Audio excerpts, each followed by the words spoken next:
Please be seated. Today is the Sunday after Ascension. Ascension Day was Thursday of the past week. We celebrated it on Wednesday at our Wednesday noon service the day before Thursday. The ascension of Jesus Christ into heaven is a mystery, a profound one. It's a significant holy day in the church, and it has a central place in our faith as Christians. On the one hand, the ascension is confusing. It really is. We don't understand how someone could ascend into heaven right in plain sight in front of others. And on the other hand, it is comforting.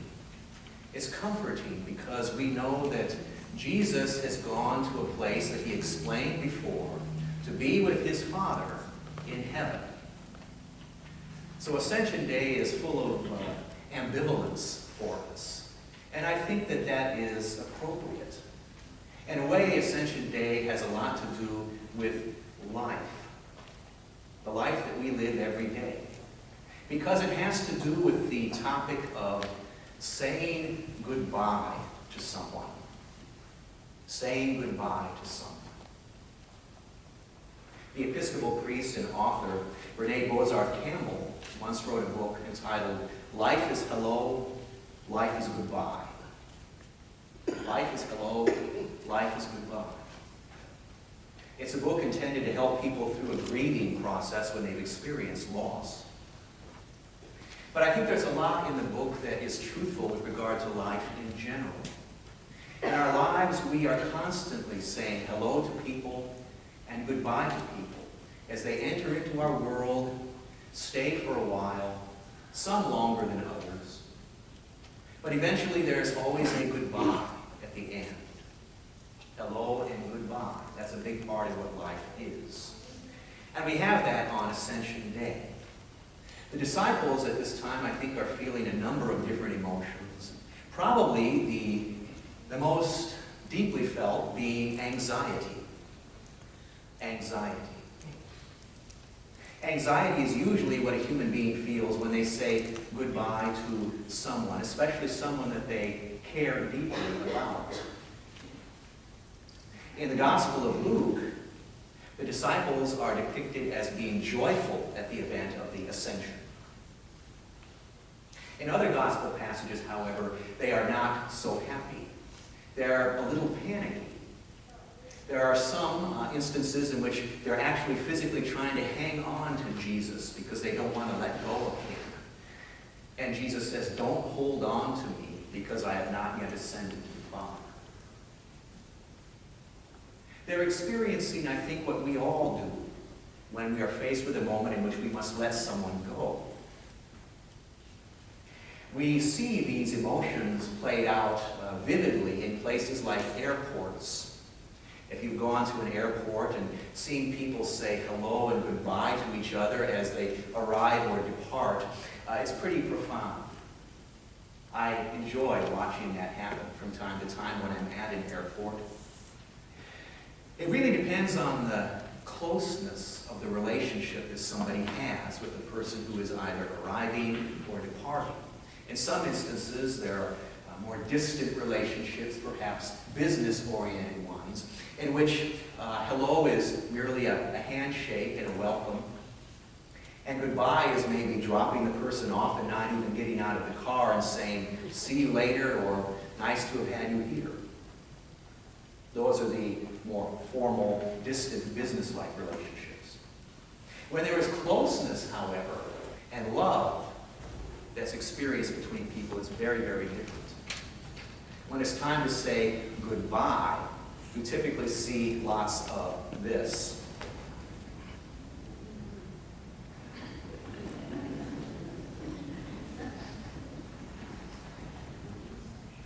People holding on to each other, not wanting to let go. Kisses, perhaps even tears. And sometimes that can go on for quite a while. It's very heartfelt to see something like that happen. And when people care deeply about each other and they see one another and they're saying hello, there's lots of jumping up and down. and lots of that anticipatory anxiety of happiness. And when they see each other, they're almost skipping to one another, and then they embrace again. I always like to see that. That puts a smile on my face. It has to do with the level of intimacy. When you feel deeply for someone and you're separated from them, it's difficult. It is. It's a hard thing to experience. We have feelings of tremendous anxiety from time to time. Psychologists refer to this as separation anxiety. I remember when I was a young child, probably about 6 and 7 years of age, I had a very close relationship with my father. And at that time, which is very common among boys and their fathers, I idolized my dad. I thought he was the greatest thing in the world. I wanted to be like him. I wanted to spend time with him as much as I possibly could. And I really loved our times together when we would play catch out in the backyard, or go on walks together, or go hunting together. It seemed like the greatest thing in the world.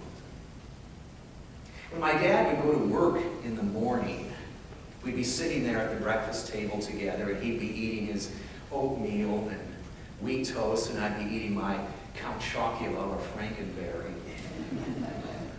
I didn't like it when he left. I didn't like it when he left to go to work. I hated it. I didn't want him to go. I wanted him to stay at home. And I didn't understand why he had to go to work. Why do you have to go to work, Dad? Why do you have to earn money? Why do we need money to survive? Can't you just stay and we can play catch together? My anxiety increased from time to time when I would watch my father perform a ritual when he would go to work in the morning. He was in law enforcement. He was a probation and parole officer and did some dangerous work. So he would typically strap a gun on to his shoulder and take a pistol to work with him. There were a number of instances in which he was actually in some firefights. He was shot at and had to return fire.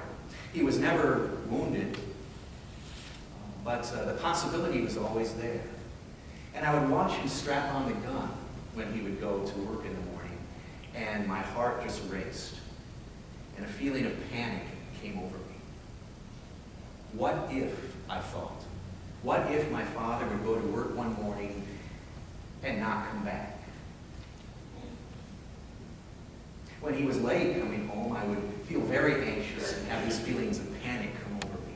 And then when he finally did come to the door, I was so overjoyed and relieved. It's not at all unusual for children to have these feelings for their parents. It is quite normal. It has to do with another psychological phenomenon known as object permanence. That's really where our anxiety comes from. And object permanence is about when infants and very young toddlers are growing and developing, and you hold an object up to them, such as a ball or a stuffed animal, something that they can see and get all excited about and develop an affection for, and then you hide it from them. Hide it behind a piece of wood, for example, or hide it behind your back, and they can't see it anymore. They don't know that the object is still there, hidden. They think the object is gone, that it no longer exists. And from that, they experience feelings of anxiety, despair. They might even start crying and panicking. And then when you show them the object from behind your back or from behind the piece of wood and they see it again, they stop crying. Their anxiety goes away and their face lights up again. Gradually, as the brain develops, these young children know that just because something can't be seen doesn't mean that it doesn't exist anymore. It's still there. We just have to relate to it in a different way. And we carry this feeling of object permanence with us, I think, throughout our lives.